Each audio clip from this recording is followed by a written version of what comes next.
Hi everybody, welcome to the Q&A session for Singapore Panorama Program 1. My name is Christine, I'm helping to moderate for today. Joining me today are the filmmakers for the shorts that have been shown in this program. They are Manchi, who directed 21 Days, Joshua, who directed Ende Rome, Helene, who directed Sexy Sushi, Lin Yuan, who directed Flower Shadow Serenade, Russell, who directed Saudade, and Jia Ming, who directed Afternoon. So thanks everybody again for coming today. Maybe I'll just go in turn. I'd like to start with Manchi. I think for the first film, it kind of really sets the tone for the rest of the program, which in general deals with a bit of existentialism and a bit of sense of loss, acknowledging our own feelings in a sense. So we thought maybe you can start off by sharing with us some of the thoughts behind your short film and maybe a little bit about casting. Casting? The first person I found was Xiao Yi. Actually, I had the idea. I wrote the script. I was interested in this story, and then I was going to make a film if I find the right cast and my DP. So Xiao Yi was somebody. I actually saw him in Huan Tu on Netflix while I was in LA, and I wanted to collaborate with him. So I hunted him down and I called him, and he agreed to do it. So that's my main cast. Then the supporting cast is actually my dad, who's no longer with us. So yeah, so it's a very special project to me. Thank you so much. I think what was really special about the film is that I think you were using a lot of haunting music, visuals to suggest a spiritual presence. So would you share a little bit more about the music choice and the ambient sounds? My sound designer and I, we wanted to create a soundscape that's very much, we wanted it to come a lot from the environment. So a lot of it were production sound and sound captured by my production sound person, and some do not actually belong to the location, but they were ambient sound that belongs to Singapore, and we might have captured the sound from a different location and then put it on top of a different location. Specifically the bus interchange. Some of the sound, I don't know whether you noticed, is actually sound from like the MRT, but we just wanted to create a soundscape that is very local, right? And then in terms of music, it's a composer that I worked with a long time ago on my short film. It's a reunion. We didn't collaborate on my feature project, but we come back together on this one. So it was very quick. But if you have seen my short film 9:30, which was made a long time ago, this is the same guy. And music was a huge part of that short as well. So I think he did a really good job for this piece. Done very quickly, actually. Thank you so much for sharing. Yeah, I think that was really. Does that answer your question? Yes. Thanks for sharing. I think that was really one of the key things that also stood out for me in the short film. Thank you so much. I'm going to move on to Joshua. So I guess similarly, the location of where you set your story plays a very important part. So I thought maybe if you could share a little bit about the process of picking a place to really showcase your story and maybe also elaborate on how you had to dress it up. So we actually went around looking for abandoned schools to shoot this film, and what the creative process behind the location was that I really wanted to find a space that was forgotten. I really like the idea that like spaces have like goes through different memories and like time kind of flows through it. So we had to like write in and look for school and everything. And then we finally found this school, and it was the only school that was able to shoot at the time. And when we went there, basically Dion, my production designer, she spent like I think 2 days actually like going to the classrooms and like arting the whole place to make it look like to give it that kind of like stuck in time look. And I think that was what we really wanted. We wanted to have like that stasis going on. Like my favorite art scene I think is the bathroom scene with the sink, because like that sync itself was actually like Dion actually came up with that idea like on set, and she was like, I was like, okay, so we want to go through memories, correct? And she was like, okay, why not we have water and we have like objects in it? And I was like, okay, let's do it. It's like Stalker. So I was like, let's go for it. And I think that really helped the film lah. I think most of the art stuff that were decided was actually on set itself, like when we actually saw stuff and we put stuff around. Yeah. Thanks for sharing. I guess likewise, you use a lot of very interesting music and sound also to create the ambient. I thought also I would like to find out from you, because in a sense it's really about three teenage girls. The kind of banter that they have sounds pretty familiar. So I thought maybe if you could share a bit, as a male director, how did you feel directing the three female leads? So I actually relied a lot on my script, so Kimberly. She's the one who actually wrote the story. And I did struggle initially because I had to go into the headspace and kind of understand who these characters were. And Kimberly actually really helped me because she was kind of like my emotional like checking person. She would tell me and like kind of like hint to me what was needed in the scene as well. And what happened was actually we actually did a lot of script reads together just on our own, just to get into the character and understand. And that really helped me to understand who these people are and people were and how they should kind of like act as well. So that really helped me lah. But I also struggle lah. Thanks so much. Yeah, I think you managed to achieve the outcome that you wanted. Yes. Thank you so much, Joshua. No Just gonna move on to the next title, Sexy Sushi by Kellyn.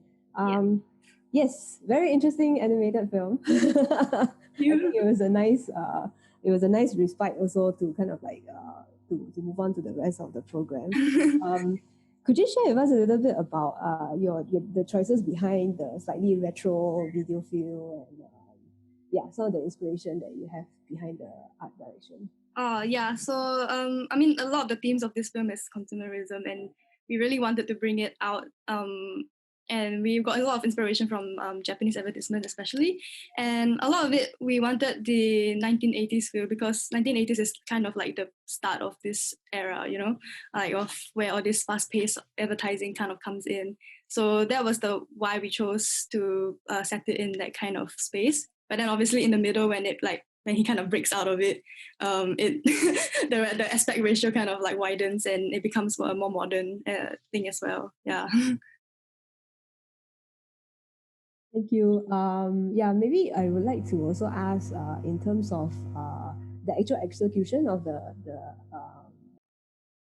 I mean, it's 2D. It's mostly 2D hand-drawn animation.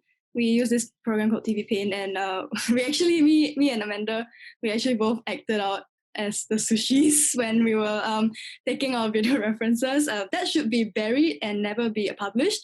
But so we had to act the whole thing out so that we can have this like clear idea of what are the movements and the timing and everything. And yeah, we animated based on those video references. So actually, I was acting as the main sushi man throughout like most of it. Yeah, that's a fun fact. Thank you so much. Yeah, I also congratulate you in achieving the final product that you wanted because I think it was really quite entertaining. Thank you. Thank you so much, Kevin. Gonna move on to Lin Yuan. Just want to also thank you for sharing your film. Just want to ask if you could share with us a little bit about the process as well. And I think in particular, there was a scene where you had a lot of overlapping images to show rather than like a flashback scene, you were using overlapping to show like maybe parallel memories. So I thought maybe if you could just share a bit more. So my film, I think it kind of plays a lot with the sort of the song. My film was something like really different before, but once I got a hold of the song and the lyrics especially, like I wanted it to be almost like a music video kind of. And I like to play a lot with sort of that living room space. Yeah, like Joshua was saying, like time was a very big part of my film. And like I have this belief that no matter how long you've been in a space, a part of you always stays there. So I was thinking to do a lot of overlapping and a lot of like sort of fades, and to show like the space belongs to them even though they're not technically in the same realm, kind of. Yeah.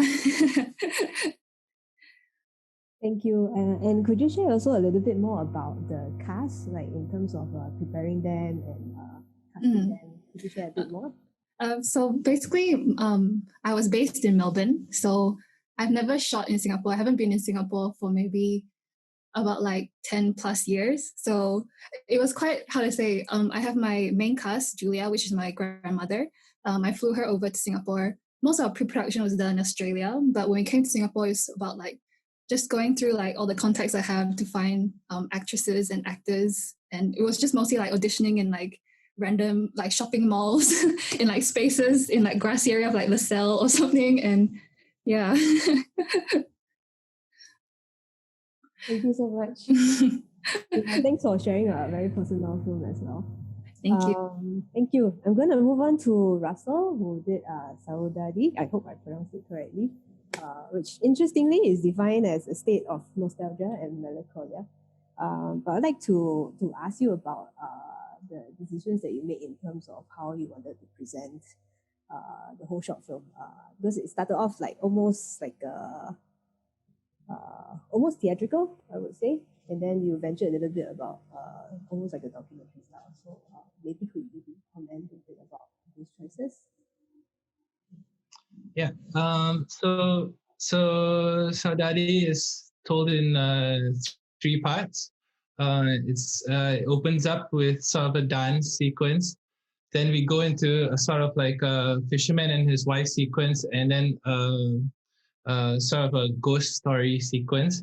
And these are all like stories that sort of like tell like metaphorically the state of like Eurasian people or Kristang people now in Singapore. So like the the film opens up in a dance, and like for me like you know like new cultures, they will have language, food, costumes, but I feel like the dance really sort of like closes up this what makes a culture a culture. So I wanted to open up with this sort of dance. It's called the Branyo, and it's a traditional Eurasian dance. And then we move on to the sort of the history of like how Eurasians got the name. So the Eurasians first were from Malacca, and this was I guess the only scene that you actually see the Kristang language being spoken. And these people were like non-actors that I got from Malacca. And because I couldn't find people to speak this language anymore in Singapore, so the only people that could speak it were the small community of Eurasians in Malacca. So I brought them to Singapore and had them speak it natively in their tongue. And then the last story is about ghost stories, and how like these are like Malay ghost stories.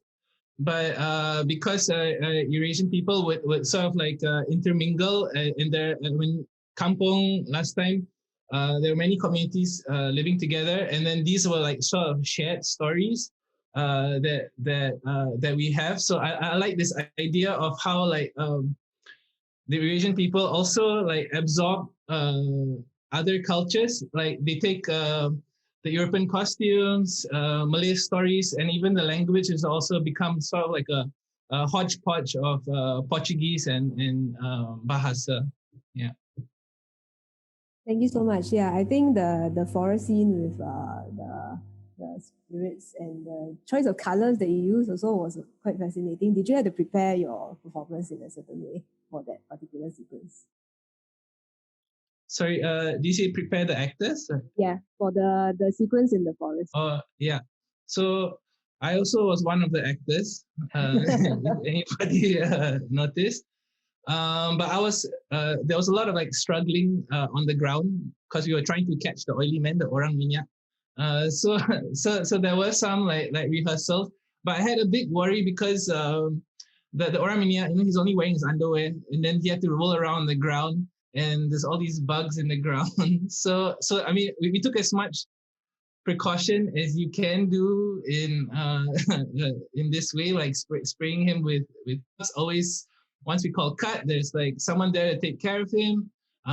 So we did our level best, but he still came out with some bug bites. The problem, the bigger problem actually was when we shot the beach scene with the fisherman. So as he was fishing in the water, he had stayed in the water a long time. And then he told me that in Singapore water, there's a lot of, they call it a kutu laut, which is like water ticks. And he was getting bitten by all these like water tick stuff, and he couldn't stop scratching. And then when I met him the next day after we were wrapped, right, he shaved his entire head. He shaved all his hair off because he was getting bitten so much. And yeah, he had a mustache and he shaved everything off. He was so itchy. So yeah, no, big thanks to those guys. They really stuck in there. Yeah. Thank you so much. Yeah, I think it's really hard work to get the performance to really capture what you're trying to say. I think it turned out really, really fascinating. Thank you so much. Last but not least, I'd like to move to Jia Ming, who did Afternoon. We have one question from that was sent in through the SGFF portal, where specifically regarding the ending scene where we see the protagonist on the phone, which we assume to be on the other line is the other guy. So I think one of the questions was, were there actually lines prepared for the other side, which is the receiving end of the phone? And if not, there were lines prepared, but the lines were not prepared for it was prepared for the actor. It was not prepared for the receiving end. So the other actor was not involved in that scene at all. The lines, I think since the beginning, I never scripted this scene. I never intended for the other side to be heard, because I think the film was not about finding out whether or not that friend had an adverse reaction to whatever happened or whatever opinions his friend may have. I think the whole spirit of the film, or what I was trying to go for, was just to follow a young person's experience about responding to a kind of attraction that he cannot understand. And growing up, and like these experiences may be very challenging, but also recognizing at that moment, actually his life, the many years, the many days to come have just changed, and he was about to embark on that. I think that was the note that I wanted to leave. Hence, not the point focusing on the content of what was in the phone call, more so the phone call is that moment where his life going to be different. Friendships have changed, how he feels about himself is going to change, etc., etc. Thank you so much. Maybe if you could also share a bit in terms of the casting, because the two guys obviously had very good chemistry playing off the characters. Could you share about the casting and how you prepared them for the shot? Oh, I think I was lucky enough, because I think in the last few years I did casting for films. So these two boys, I actually met them when I was casting for Wet Season for Anthony. And I workshop with these boys along with a whole group of boys for 1 year, one plus years, 2 years. So actually their chemistry was built over this period of time. And I was just lucky that I know them basically. And they were good enough to be able to pull off characters that are not themselves. But they are also very good that they retain their natural instincts that they have as performers, and it kind of shows. So this is a very unique situation, I feel, that I get to workshop these two boys before I know I wanted to cast them in a film. Yeah, somewhat like that. Thank you very much.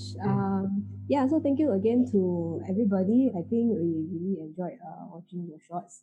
Please keep making them. I think on behalf of SGFF, we want to thank you all again. Thank you to Jia Ming, Joshua, Ying Yuan, Helen, Russell, and Manji. Thank you. Thank you. Thank you. Thanks.